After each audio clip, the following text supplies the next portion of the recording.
Lo pernah nggak ngerasa udah ngelakuin semua yang lo bisa, udah kerja keras banget, tapi hasilnya tetap nggak maksimal, bahkan cenderung minus?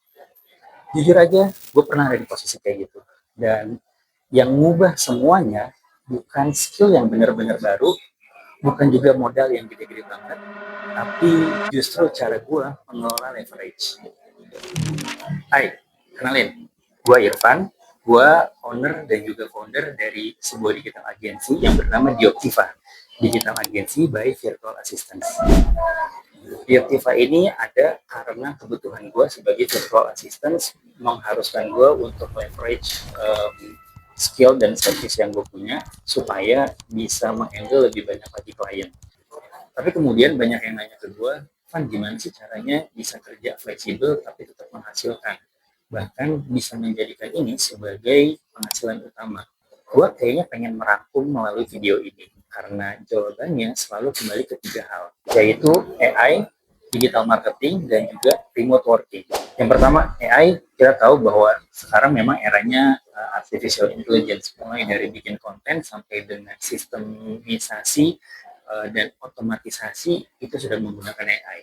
Tapi yang juga harus dipahami adalah AI ini adalah tools atau adalah cara buat meleverage dari kemampuan kita. Kalau misalnya kita secara umum adalah content creator, maka AI seharusnya memudahkan kita untuk mendapatkan lebih banyak ide untuk bikin konten, memudahkan kita untuk mendesain, untuk bikin footage, untuk editing, dan lain sebagainya.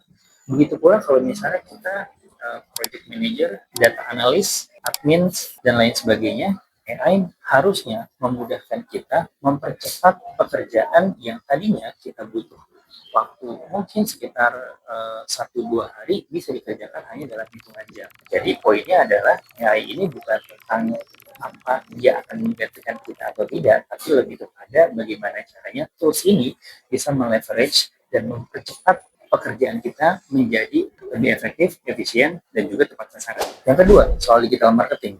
Ini bukan cuma sekedar gimana caranya bikin konten, diposting, atau ngiklan. Itu soal gimana lo atau bisnis lo dilihat, dipercaya, dan dipilih di dunia yang makin berisik sama konten dan juga noise. Suara-suara yang sebetulnya nggak penting-penting banget buat para target audience kita. Dan yang ketiga adalah remote working. Remote working ini bukan cuma sekedar tren-tren sesaat, tapi lebih kepada shifting cara orang bekerja yang makin fleksibel, yang makin borderless, dan juga timeless. Dengan remote working, kita bahkan bisa kerja untuk klien atau untuk perusahaan yang jauh dari lokasi tempat kita tinggal, yang berbeda dari zona waktu di mana kita saat ini berada.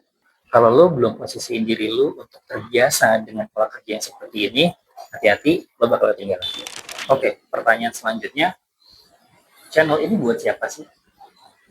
Kemungkinan ada 3 orang yang mungkin akan tertarik sama video dan juga channel ini. Pertama adalah buat lo yang kepengen transisi karir lo ke arah digital.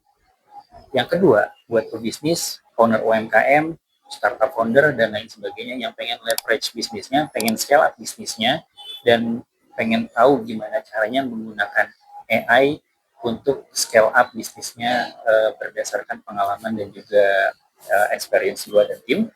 Dan yang ketiga, mungkin buat lo yang sekedar penasaran apakah AI dan remote work ini beneran menghasilkan atau cuma sekedar tren-tren sesaat doang aja. Di video berikutnya, gue bakal breakdown cara gue menggunakan AI untuk kerja sehari-hari. Bukan sekedar teori, tapi praktikal berdasarkan apa yang gue lakukan dan berdasarkan pengalaman yang sudah pernah dilakukan untuk klien-klien gue dan it works. Kalau lo merasa video-video itu akan bermanfaat dan juga menarik buat lo, please subscribe karena gue akan posting rutin. Sampai ketemu di video berikutnya.